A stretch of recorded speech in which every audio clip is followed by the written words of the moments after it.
And we're ready here for game number 2. We're going to see, does Team Freedom get map choice, or will HeroesHearth take that? HeroesHearth will indeed take the map choice, as they're going to take us to Tomb of the Spider Queen. Conveniently enough for Team Freedom, they've also picked this map 5 times themselves. Selected it, but not that. And you know, I feel like when I look at HeroesHearth, I go, this is their battleground out of the two. They have Dragonshire, they've got Tomb of the Spider Queen. The smaller battlegrounds are really where they've been able to stand out. And though Freedom can look good on it, and it is a macro game, it's different from what they're good at in the macro front. And that's exactly what I was kind of highlighting a little bit before. Not saying it's out of the realm of possibility, especially because even with that in mind, I'm not going to lie, HeroesHearth didn't look the greatest in that last game. Specifically, McIntyre missed, I think it was 3 isolations throughout the whole game, and that is just uncharacteristic for him specifically. So I'm just wondering, you know, is that going to be enough at this point in time? But, you know, in their prime, both on a great day, I feel like I look at this and I go, HeroesHearth has probably got the upper hand. After what we've seen throughout the day, as well as that last draft, is that we saw earlier double support on Tomb of the Spider Queen does seem strong.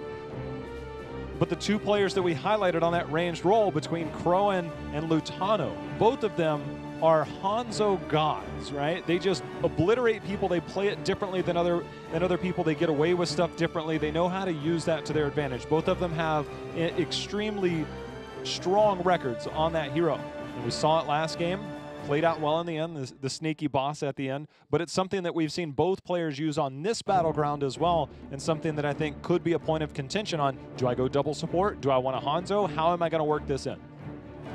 It is interesting too, even more so when considering, I don't know, it's a long conversation point that I don't think this is necessarily the time or the place to get full into it, but just based on with the ammo removal kind of being out there, whether or not the wave clear is going to be that big of a focus on these type of battlegrounds, especially with the Toronto being brought in. And I'm not convinced yet, because there used to be a time and a place where even with the ammo system that the kill potential outweighed the macro advantages, but even on battlegrounds like Tomb of the Spider Queen, that still was not a true story. And I think the Toronto meta is going to be able to highlight some of the highs and lows, I feel like, in those areas here. As we get through the draft though, Medivh, Abathur, Maiev. The only outlier is Sergeant Hammer, and she's got about 10 seconds left before she gets removed from planet Earth. Or will she? Okay, she did. So now Tyrande has risen in priority. Oh, Diablo baby. finally let through. Diablo's been banned away from Zugrug for so long that I sometimes forget. Oh, that's right. When he has the chance, he'll play it. It's like that and Genji. Yeah. Those 2 heroes are the ones that get banned so much as like that one off within this, like rather than the Abathur. Yeah, and then you'll be like, you know, what do you go for here? It's time. Just let's get it out of the way. Although I don't like playing a Genji into a Diablo. And when there's a lot of walls and I'm like, oh, I'm going to live here a little longer, and then Diablo presses Q and I'm like, oops, mistakes were made. Like, Diablo wins. It's also interesting, too, even though we get the Toronto Yrel, I think the Yrel pickup is really, really smart because it provides more survivability. I was going to say, Genji actually, I think, does pretty well into Toronto herself. She does have a lot of healing, but if you can dive onto the Toronto and be a threat to her and make her worry about herself quite a bit, just don't get hit by the Lunar Flare, shouldn't be the case, you're going to be all right there. But the AoE armor is, in fact, going to be a resource. And then the white main response on the side of Team Freedom, I think we're going to see more white main priority like this, just to deny the double support as time moves on. But now HeroesHearth, 3rd ban, what do we get? Would expect more emphasis into the support, but if they don't, I'm going to wonder here how much they have, or excuse me, not maybe with the white main, I guess. That makes more sense to go in the off lane, but I was going to say it might indicate their interest towards that double support still, even without the white main. I wonder if there's a world where we bring back, it's been a while, and I don't think we'll see it as much since the changes to Diablo's Devastating Charge combo. But I remember it was earlier this year that HeroesHearth was running the Diablo with a Force Wall Tassadar, and we're exploding people. I think it's mostly due to the Diablo changes on that 13. Nowhere near as impactful. It's still strong, but not quite the ceiling of before, and Archon's pretty OP as well. One of my favorite things about that early Diablo way back then, even though it doesn't work in the same manner and Diablo has less auto attack damage, was just pairing it with that you know, lifesteal at level 4 for Tassadar. Every auto attack after your Shadow Charge heals you for like 1 billion HP. As we get ourselves a Zool and a Deckard Cain. J-How, more Zool here in North America. Yeah, and I mentioned this yesterday. If you missed the broadcast, we saw Endemic try to run the Zul tank. And Heroes Hearth was a team last year during Open Division that it was Tomb of the Spider Queen. They would run a Zul Chromie combo. I don't think we're going to see Chromie here. But maybe Li Ming. Well, now we get double support by way of Uther Whitemane. Octalis is, you know, man, like, they came back from the Clash. They're like, we're done with it. We're done with trying to play everybody else's meta. We're coming out with our own meta. We're doing it our way. We're going to force people to adapt to us. It's working. It's working. I do think they are definitely to blame a little bit for more so. I don't know if I'm going to give it full credit for double support as much as it is. Guys, Whitemane has a very different approach to supporting than a lot of people, and she has some of the most ridiculous healing output in ideal situations, and they play around her really, really well. So I think it's kind of making everybody else to a certain extent, but yeah, they definitely had a hand as well into the double support avenue. Last pick, Valla. Not going to lie, that is the biggest catch out here for me. That one is very, very surprising. It gives more sustained damage. The Uther pickup is a counter to the Zul. So Zul playing the tank role, as we'll see Ishbu, I'm sure, on that. So it gives you, and you highlighted this before, why the Uther pick was good in the previous series, is that, look, you're in the single target blow-up department. When you run Zul Tyrande, it's Bone Prison into a Lunar Flare. You're looking to take down that target. Uther providing the burst healing plus the armor. You have the backup support now as well. This is where we saw Uther before. Fits that exact same role. Heroes Hearth wants to blow up one target with this comp. You don't really run it for, let's see how long I can sustain and do splash damage. I mean, Zul can live for a while. So the Valla is more that flexible pick. I imagine that's Crowan. So yeah, I'm going to expect that we see the Crowan there for Heroes Hearth and having the Valla as well. One thing too to point out is double support on this battleground is with the Valla actually was one of the go-tos back when we had ammo, when Ariel, Tassadar, and Valla were the very, very high standard pickup.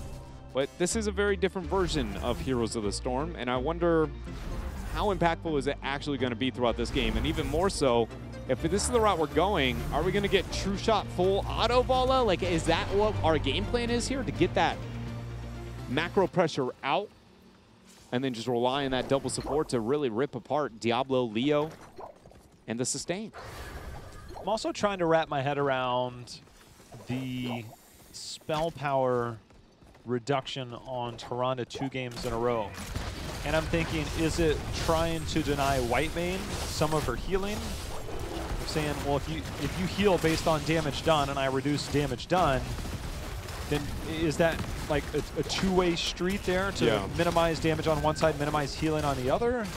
I mean, wow. Yeah, it definitely will be able to pay out there as we watch a rather interesting 1v1 kind of trade there for a moment. It's no longer a full 1v1, but I mean, how often do you see like Lutano and Crowan? I mean, I see those two name tags and I'm like, look, it's like a fight in the playground. You should never fight, but it's like a fight in the playground. You're like, look, just let them do their thing, man. Like, they'll be friends afterwards, but just nobody get involved.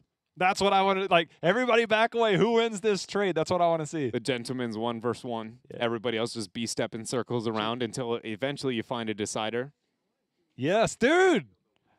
It's like, I'm all for it. Can we get that? Yeah, I mean, it would be a lot to say. I think in the wildest moments of solo queue at the higher MMR, there's probably been moments where you see the 1v1 and then you just see the next guy start B-stepping until the 1v1's and so you just let it go? Yeah, you respect it. You know, you got to establish dominance on your territory, and that's what they're trying to do. It reminds me of like when you're in WoW, like when Dalaran and everybody had the big mammoth mounts, and you'd load in one day and you just see like this train of mammoth mounts and everybody's just circling the square. Like, that's what you do. It's just like everybody goes and you just put them in the middle. That's fun. What if somebody just like sneakily throws out a heal? It should be noted that in this 1v1, there were people sneakily throwing out heals. There is a very apparent one of these is not like the other at this state of the game, and that is Raynor bodies Valla within that. It was definitely the healing coming out from the Valla. He has his own heal. He has his own self-heal. That's acceptable because it's within his kit. And he's got Pepper, which hurts a lot more than anything Valla's got to provide at this state. Valla started, I watched that heal go up, and I'm like, wait a minute, is he coming back in? Like, oh, he came back in. And it's a really interesting thing because when you attack from fog, you're visible. But if you step in and out of that in between, you can be the first to auto. Another thing to consider with that, a lot of people don't know that strafe actually only impacts things in fog. So if we get ourselves a strafe in this game and you can break fog, you can also avoid the damage being done there. But I actually, on that note, J-Hal, I expect a Rain of Vengeance this game. Not only for how many melees we get on the side of Team Freedom, but then also it's actually a really good answer to Entomb. Throwing down a Rain of Vengeance, the red carpet into the Entomb hallway being set up. It limits Leo, it limits the Diablo who's going to Shadow Charge in, and really anybody else in that Death Ball of Freedom. Sounds like a white main reveal. The red carpet? Yeah, you're right. Sign Dread up, content creator for future hero reveals. Please do. Based around heroic abilities and talents. Wait till we get the Void Prison. That one's going to be a wild one. Ooh, what's a bubble? There's a lot of bubbles in WoW, like large bubbles. Turn-in attempt here for Freedom on bottom. The Owl did get the interrupt onto one, but no interest out of Urel to get the interrupt there. 11 gems turned in the downtime. This is going to be back to control here over the lanes. We do get ourselves Homicidal there onto that Tyrande, as Ishbu getting the off lane clear. See how that works when it comes to the Storm Bolts and healing coming out throughout this game. A constant back and forth here. Crowan versus Lutano. Neither hero is really backing down. Crowan, his white main dished out some additional damage, but they continue to aggressively step into each other. And this is a matchup, I'm telling you all at home, Crowan, just an absolute monster.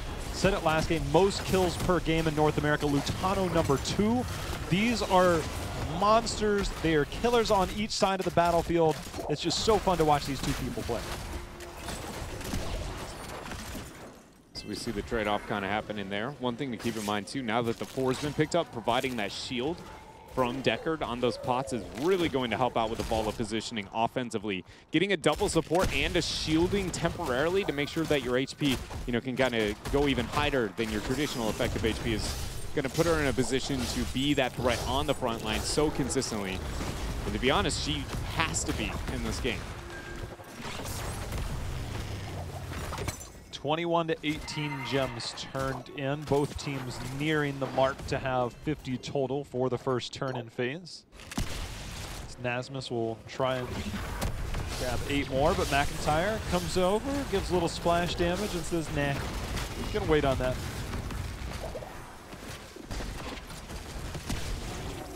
Crowan still continuing to get that pressure here on mid. As the turn-in attempt still happening down on the bottom half. Deckard actually getting the interrupt on that one. As a lane control advantage here for HeroesHearth Esports. As you see, a lot of experience kind of being left on that top half. Rainer has to deal with that, giving a small advantage, but Ishbu and Homicidal not going in for that two-man threat like you'd normally expect in that situation. Higher priority into the turn-in here. The one thing I'm particularly interested about in Dreadnought is Collusion's going to be rooted. Crowan comes in for some follow-up damage. But the one thing I'm going to be most curious about is the charge comes in. We've got some fights going on. Zugrod getting the flip over. Ishbu will fall, and that is 20+ gems, which is why we see BBJ aggressing forward. But Team Freedom is holding their ground, not allowing the majority of those to be picked up. But Team Freedom's wave clear is a lot weaker than the side of HeroesHearth. I see Holy Shock. I wondered if we would get Holy Fire just for some extra damage as he steps into that. So the clear potential in the later part of the game, I imagine Hyperion will be a likely pick to try and deal with that, but this 1v1 might say Rainer's Raider. So I really want to see how that unfolds. I agree with you, and I'm not going to lie, I'm a little concerned here with some of the things happening on the side of HeroesHearth Esports as this second game goes through. Even though a lack of Lunar Flare on the follow-up on the top half of the battleground here, Crowan now maybe getting caught out for a moment. Lutano is going to eat that Bone Prison, forcing out the cleanse there from, not Collusion. In fact, that was Uther, but now Nasmus under pressure. Sorry, for a moment, my brain just broke. I was like, wait a minute, I just saw cleanse. White main didn't take cleanse. Wait, we're double supporting again. Okay, wait, okay, I forgot. We have Uther. I was so confused. Another Emerald pickup we saw in that last fight, the Emerald use by Octalysis in that key boss fight. The throw pit that came out there, White main was on the other side, denied a lot of healing. And I see White main here, Dreadnought going Fanatical Power, not into her version of Cleanse, which oftentimes when we see that is paired with the offensive heroic to do damage and get that extra healing and get that bonus with the fanatical power. So that will be fun to watch. Ishbu not able to path back in time. He's going to get locked down. A lot of healing coming out will keep him alive. And Ishbu's like, I can heal myself as well. Let's go. Focus on to Zugrug there as he gets another heal out from Yoda. Collusion keeping him alive there with the full channel onto Ishbu. Is he getting max value out of that Zeal? Crowan throwing out a damage onto Lutano. Homicide will end up landing the Lunar Flare here, but now Zool backing out good, looking to deal with that top Web Weaver. Now once Zool is at level 7, using those Cursed Strikes allowed him to, after he received some desperate healing from his support, says I can support myself. Let's see if we can get a kill, but Diablo's super tanky and double support of his own. It's double support for now. A shift in the meta seems to be here. It's funny because I can't help but feel like Wave Clear's only gotten more important, but then double supporting, picking up more, but to make up for it, it's not that double supports are getting changed, it's just the Wave Clear hero is getting made up for in different areas. Yeah, by way of the tank. Yeah, now it's being made up for in the tank, but I guess if anything, it makes me feel a little bit more justified about talking about Wave Clear for about 3 years at this point. A lot of members on the side of Team Freedom sidestepping the efforts of Crowan. Collusion will get some damage in. Holy Shock even coming out there from Yoda. Lutano gonna eat that Lunar Flare. McIntyre turning in these gems. Web Weaver phase acquired for HeroesHearth Esports. We'll see what their heroic choices are going to be, as we do have the Easy Bake Oven there between Lightning Breath and Tomb. Is it the Hyperion? I agree with your sentiment earlier. Do expect to see the Hyperion for the siege capabilities in this game, and that's a choice. Well, the defense outside of the Hyperion is mostly reliant on Leoric and maybe a Lightning Breath, but using a Lightning Breath for the sake of Wave Clear doesn't necessarily seem like what you want. But here we go. There's the initiation. Stay a while and listen will come down. Rain of Vengeance does not stun out the unstoppable Lightning Breath. So HeroesHearth poking in return. There it goes. They follow up on Yoda. Force the self-D shield. And that is only going to get amplified as this game moves on, J-Hal, possibly even post-16 with the slowing capability of those frost shots. That reinitiation, Crowan is going to be popping off as this game moves on. Oh my. Combo goes down, but a nice heal out from Homicide will make sure that Zugrug does not get anything too much here. And the biggest thing that we got to be talking about is Freedom willing to initiate on that Web Weaver phase. Still end up losing the mid-fort, but then they also lost a lot of damage up on top due to the skirmish capabilities. Now a full level down. It's a tough window here with the 13 being closed in by HeroesHearth Esports, and they have enough gems already for the next Web Weaver phase. Here we go. The point of contention will be around these turn-in points, at least for now. Nobody picked up a gem on bottom. They don't have enough. So now they have to bring the fight and pick up a gem somewhere else. There we go. Zool picked it up on top. Collusion Interrupt is there. If they can stall long enough, HeroesHearth can hit that 13 spike and put Freedom's back against the wall. Remember, HeroesHearth was the team that lost around 20 gems in the early part. So the snowball effect, McIntyre comes in trying to make some plays. Scroll of Ceiling is going to find Zugrug. Is cleanse used there by Yoda. Lutano maybe need that cleanse now. Not going to be used. Not available, more so. I thought they might go in there. Once the cleanse is down. When I see a cleanse and then you Bone Prison, and if I have a Lunar Flare, I'm like, that's a kill. 100%. Zero defense on that, or at least a Divine Shield Force. But patience here being displayed by Heroes. I think that 13 talent here is just too tasty. They're like, you know what? I don't want to risk a thing at this point in time. I know Crowan, if this game hits the later stages, that if we go into the Frost Shot chase, is Yoda going to get stunned out? Combo going down onto Crowan. Actually very, very low. You saw him try and sustain through that Lightning Breath with the healing, but it is not enough there. Team Freedom find the kill on the main primary damage source of HeroesHearth Esports. And J-Hal, one of the bigger trade-offs of this style of composition, you lose the Vala, you lose a lot more than just 20% of the squad.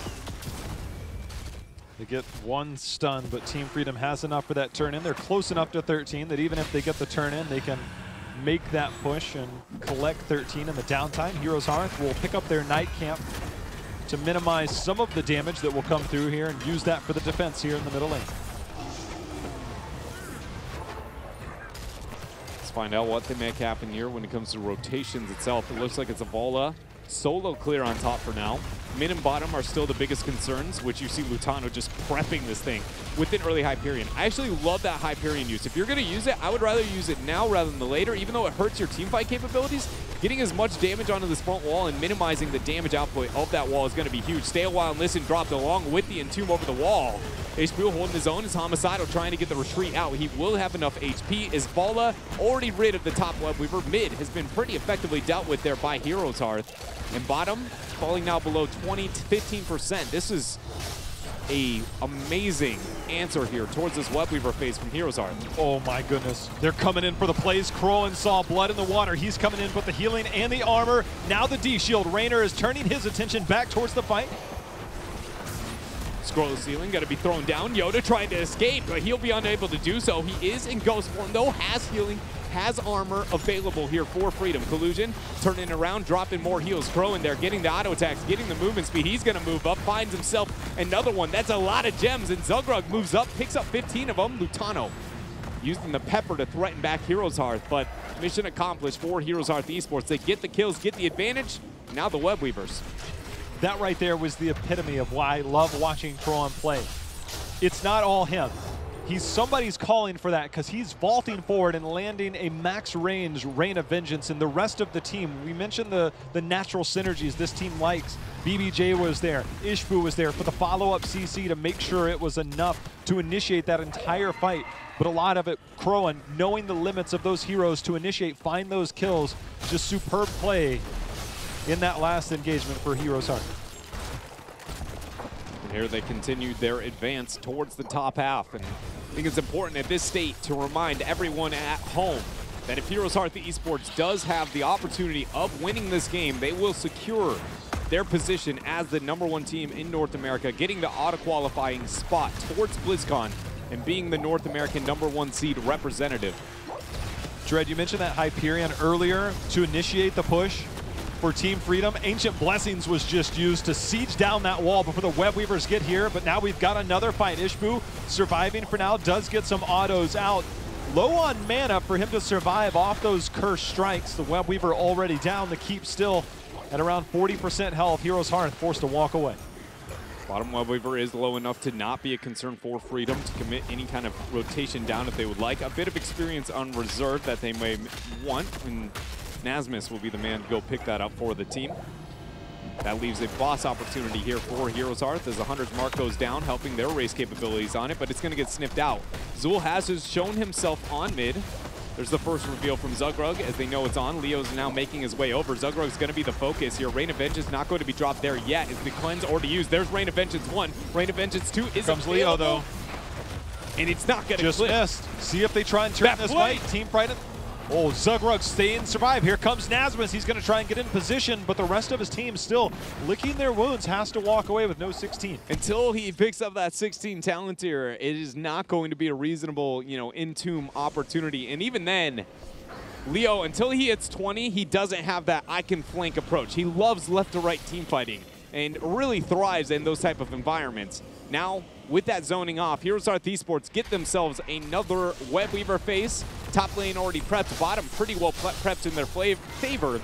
And Ishbu's Scythe ensuring that mid lane quickly sits as they would like here. This is now, I would say, a minimum keep play here for HeroesHearth. Are you surprised that we didn't see Team Freedom? I believe their knights were available. They didn't have 16. Maybe it's just a timing thing there. Maybe differently, but that's another story for another time. Team Freedom has the Hyperion available for defense. They're going to need it. They have 16. That will keep them alive for now. Nice root by BBJ.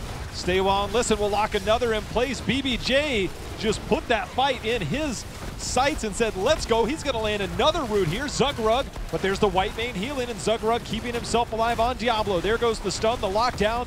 And Zugrug went from about 0 to 100 real quick. And it should be noted that that is not just Zugrug keeping himself alive in this type of situation. There's a major talent deviation for Uther for the healing amplification at 16. Every time he hits you with that golden frizzy, you get 40% more healing to make up for maybe that emerald use on the side of HeroesHearth Esports. 16 is here, Leo is back.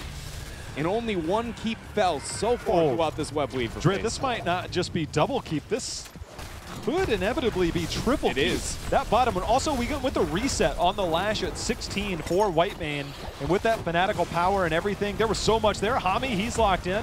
Does receive some armor from McIntyre. The stun in by Diablo. They're looking for a fight, Dread. Yeah, there we see another Frisbee used onto Nasmus and Zugrug. Pressure going through. Nasmus with the Wraith Walk. Crone's going to be the focus. Lutano trying to get the damage with the Pepper. Finds it there with that last auto. That is the first kill here for Team Freedom, but they are not done. McIntyre leaps over the wall. Nopes out of this one as fast as he can, but Nasmus with that skeletal swing, slowing the retreat, getting the body blocks onto Homicidal, but the Ancient Blessings damage coming out by BBJ and Homicidal is enough to kill there on Nasmus. 60 gems available for Team Freedom. They can get a Webweaver phase, but at this point, they're so far behind. Yeah, you get the 2-for-1 trade.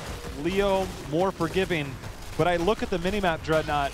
All keeps are down. Catapults are one of the single best defenses towards the objective on this map. And so getting value, you are going to have to risk a lot more than you normally would as Team Freedom on these pushes. You cannot be satisfied with getting a keep wall down. You have to play literally for keeps at this point. Yeah, the best way I would look at this here, J-How, is I think there's 5 words that Freedom has to live by that a great raid leader once had. And that's time's up, let's do this. They have to all in this as best as they can. Not gonna lie, I thought it was 2 words, and it was Leroy Jenkins. Hey, baby. Max sets up the bottom lane. Leo is going to do his best to rid of the minion wave, but that is a lot of catapult pressure, as you have already talked about. It is very difficult, very grim here for Freedom. Webweaver's not going to join in for a long while. Hyperion already dropped. Let's see what Freedom can make happen. Yrel has pushed out those bottom 2 lanes so much, and with the 20-tier advantage, Yrel harps back. Leo dealt with cleaning up the mess. Remember, Team Freedom just expended all of their gems. They're picking up some in the downtime now, but they expended all of their gems for that Webweaver turn-in, which I hate to say it, Dreadnought, that boss was the only thing that did damage to that keep wall. Yeah. They're going to have to fight towards 20, hold on towards 20. It's not like HeroesHearth is knocking down the door of having enough for another turn-in. So Team Freedom will have to wait it out till 20 and try and take a fight, wipe, and then try and end the game.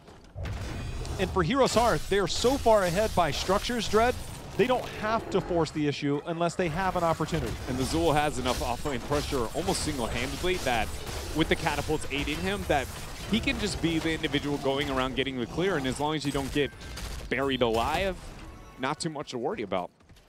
And that's why you see... Are they going to siege up? I don't think they are. They're demanding an answer. They just want to keep everything prepped as well as they can. They might poke and prod and see if they can get a kill, but there's no way you all in the siege. You wait until Freedom loses somebody. There's some armor reduction. They're trying to find it pre-20. They're jumping in. There's the healing from Whitemane. Will keep several people alive. Stay a while is going to miss, but they take down the Leo. That's kill number 1. D-Shield onto the Lightning Breath Diablo. He's manning the front line. Shield starting to fall. Can they get the takedown? They get the takedown on Diablo. Does have souls, will be back, but the shields have fallen. We're at 80%. Coming down as Hyperion. In response, HeroesHearth trying to close out this game as 40% and going. That should be enough as HeroesHearth will even up this series. But more importantly, if you are a HeroesHearth fan, they have just punched their ticket to BlizzCon. Taking just the 1 game is all they needed to stay away from any potential tiebreakers for Tempo Storm. So credit and shout outs and congratulations to HeroesHearth. Not only do you get a 1-1 right now, but you got that BlizzCon ticket. Which is what everybody's been fighting for all along. Everything that this roster has been building on since the climb through the Crucible, Open Division, and now the ranks of North America find themselves the biggest tournament of the year being, I mean, you know, at least results-wise, the greatest hope that we have here in North America towards that, and it's exciting to be able to see that kind of climb here from this roster and be able to keep it together there. At the very end of that game, I think showed a lot of the understanding of HeroesHearth Esports on the ins and outs of their compositions. Having the double support Valo, we actually know is one of the better sieging of the cores, but it's not when it's matched with a double support on the other side. You usually can threaten it back, and you're just giving free experience to your opponent to catch up. So they open up with the double kill. mainly the kill on Anasmus. That happened fast enough that they're like, okay, we can find another one. Once the D shield goes down, make sure to secure the kill on Diablo. And at that point, Crowan's like, yeah, I'm Vala with the double support. I'm cool with this. The numbers there at the end between Lutano and Crowan, I know I highlighted them. There's 4 other players on either team, but it's fun to watch those play. We've got more action with both of them coming up. First, we're going to go to a break. 1-1 for now. We're going to see who can break this series open. We'll be right back.